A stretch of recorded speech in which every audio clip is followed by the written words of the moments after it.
Henshin a go-go, baby. What's good, guys? Yoku here, and finally, our dedication has paid off. The Queen of Thighs, the General's alleged savior, and Star Rail's very first Pokemon trainer. Big Sister Topaz is here, and in this video, we'll look into her E0 damage potential, best builds that include free-to-play Lycone options, and which teams benefit the most from having Topaz. I'll break down my honest thoughts on the pros and cons of her place in the meta, both now and in the future. If you're looking for a quick guide answering how strong she is, if she's worth pulling for, and how to build her, well then I got you covered. That out of the way, let's get inside of Topaz. The further you run, the bigger it gets.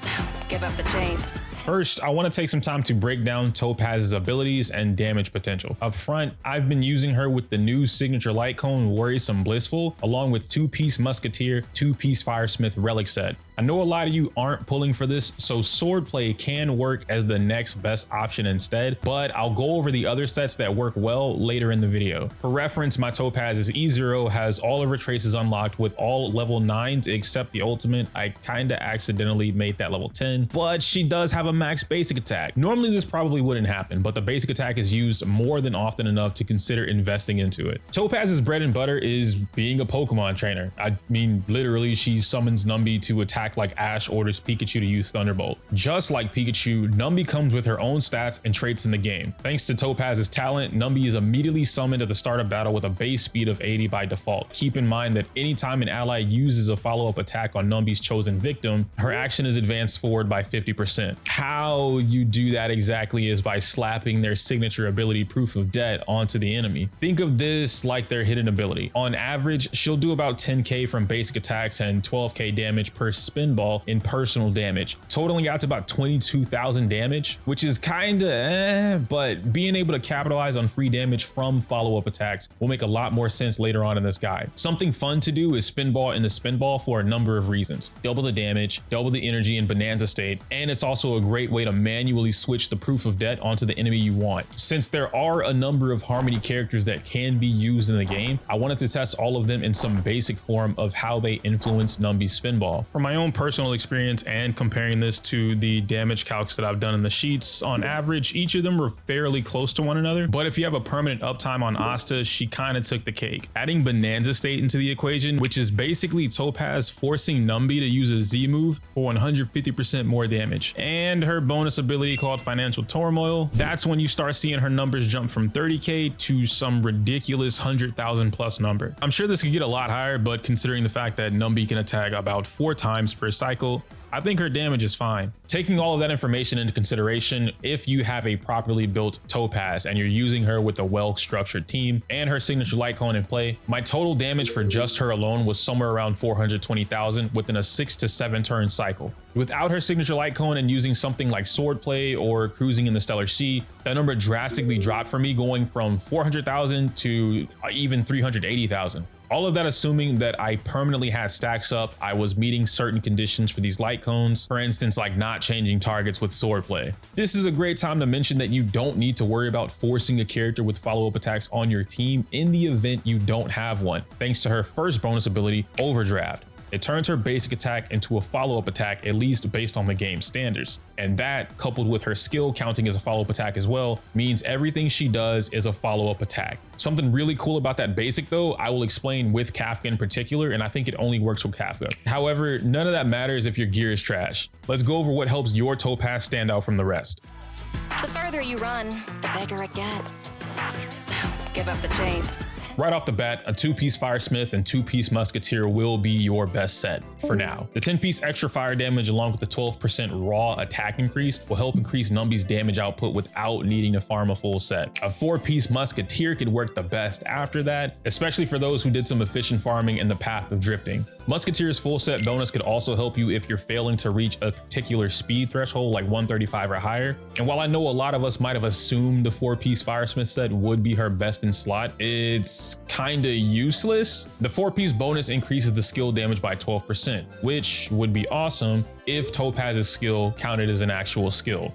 The second half of this set is nice, but it only works for one attack. If you're equipping Topaz with her signature light cone, Worrisome Blissful in the night, or cruising in the Stellar Sea, you should aim for the best crit damage body piece possible. There's a free 12% crit rate in her traces, coupled with the 18% from the light cone and the base 5%, putting Topaz at about 35% crit rate before any substats. If you manage to get just 3 substats for crit rate from her gear, this should put you well over 50% crit rate without any worries. I personally prefer speed boots in order to ensure Topaz forces Numby to move as much as possible. But if you have a properly built E6 Asta, you can opt for attack boots. A fire damage orb from inert Salcedo is obvious after that, and then your choice between an energy regen rope or attack percent rope. Energy for keeping your ult around a 3 to 4 turn rotation, while an attack rope is just adding more power. Inert's planar ornament bonus loses out on the ultimate because her ultimate doesn't do damage, but the 15% follow-up attack damage is great for Numby. In the event you don't have good pieces for inert Salcedo, Space Sealing Station will add an extra 24% raw attack increase, and that could always help out. Earlier, I mentioned which light cones would give free crit rate to Topaz, and ironically, they are some of her best options. Her signature light cone, Worrisome Blissful. How many times am I gonna say that? The pretty light cone is her best in slot. Free crit rate, and the only light cone that gives you anything pertaining to follow-up attack damage, which is huge. This new ability called Tame is also kinda cool. It's basically a permanent vulnerability debuff attached to the enemy that increases how much crit damage they receive from anyone. Couple that with something like, I don't know, E1, and now you have almost 100% extra crit damage being given to a single enemy. After that, S5 Swordplay is her next best option and would be wonderful for those that are unable to get Worrisome Bliss. You don't receive the free crit rate, so swapping your crit damage body piece to a crit rate might be more suited here, but under the circumstances that an S5 Swordplay has all 5 stacks permanently active, the damage difference is just a little under 6% or so.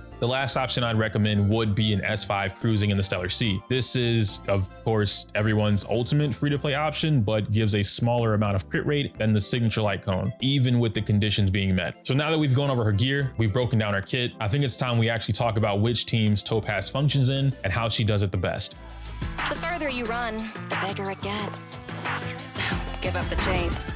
There aren't a lot of characters that I could talk about in regards to Topaz, but there is a lot that I have to say. Right now, Topaz feels like an amazing character on paper. Her ability to act as a single target hunt DPS while borrowing traits from the Nihility path to debuff enemies is powerful in itself. The technical problem happens when you realize that Topaz at this current point in the game will most often take the position of your Harmony or Nihility character on a previous team. For example, in a Jing Yuan team, she replaces Asta. Himiko doesn't really need her, and Clara, well, I mean, to be fair, Clara plus Topaz might actually be some of the most cracked out fun in the game I've had in a while. With that said, each team described from this point forward focuses on Topaz functioning at her best in a double DPS comp. The team I experienced the most trouble piloting was using Jing Yuan with Topaz. This was easily the most annoying time I've had trying to force Topaz to work with anyone, and what sucks is I had the most hope for this. Lightning Lord is super backloaded in this team because Asta's speed boost doesn't exist. Jing Yuan still functions remotely the same. Boost Jing Yuan so that Lightning Lord swings hard, Topaz debuffs the enemy, and then you pray that Lightning Lord swings even harder on that debuffed enemy. What's important here is Topaz will debuff the enemy for Lightning Lord to absolutely demolish said enemy. If you happen to have her signature light cone, you can make this even stronger with the stackable tame debuff. So when it works, it freaking works. But when it doesn't work, what the fuck? Next is the team I absolutely enjoyed using. In fact, it might be my favorite, featuring a combination of Himiko and Topaz. I love this team so much. The two of these girls work like peanut butter and jelly, with Asta being the bread. Where Himiko lacks in single target damage, Topaz makes up for it by dishing out a crazy amount against whatever enemy stands in their way. Meanwhile, since Numby doesn't have an AoE spin ball, Himiko significantly helps by clearing out the smaller mobs in a timely fashion. But the best part about it all, oh man, it's when you add Asta into the mix and you just start breaking everything on the field. You have 3 fire units cracking down on whatever exists. Himiko's talent triggers, which forces Topaz's talent to trigger after that, and then buffing everyone's attack is of course Asta's talent in the back. Using an E4 or higher Asta lets you get away with permanent attack buffs, as well as an opportunity for 2-turn ultimates, which in some cases completely prevented enemies from having their turn due to how fluid the three of them worked offensively together. Now, some of you know this because you're Jing Yuan mains. You can actually replace speed boots on both Himiko and Topaz for attack boots when paired with Asta to get even more damage. Just imagine if we had a follow-up attacking relic set to boost these two's damage even further. This is how I want all of my teams to be built in Honkai Star Rail. Everything about these three together feel amazing. Then you glue it all together with your sustain of choice and chef's kiss. Lastly was the team I didn't even have to think about piloting. I mean, I literally turned my brain off. I turned on auto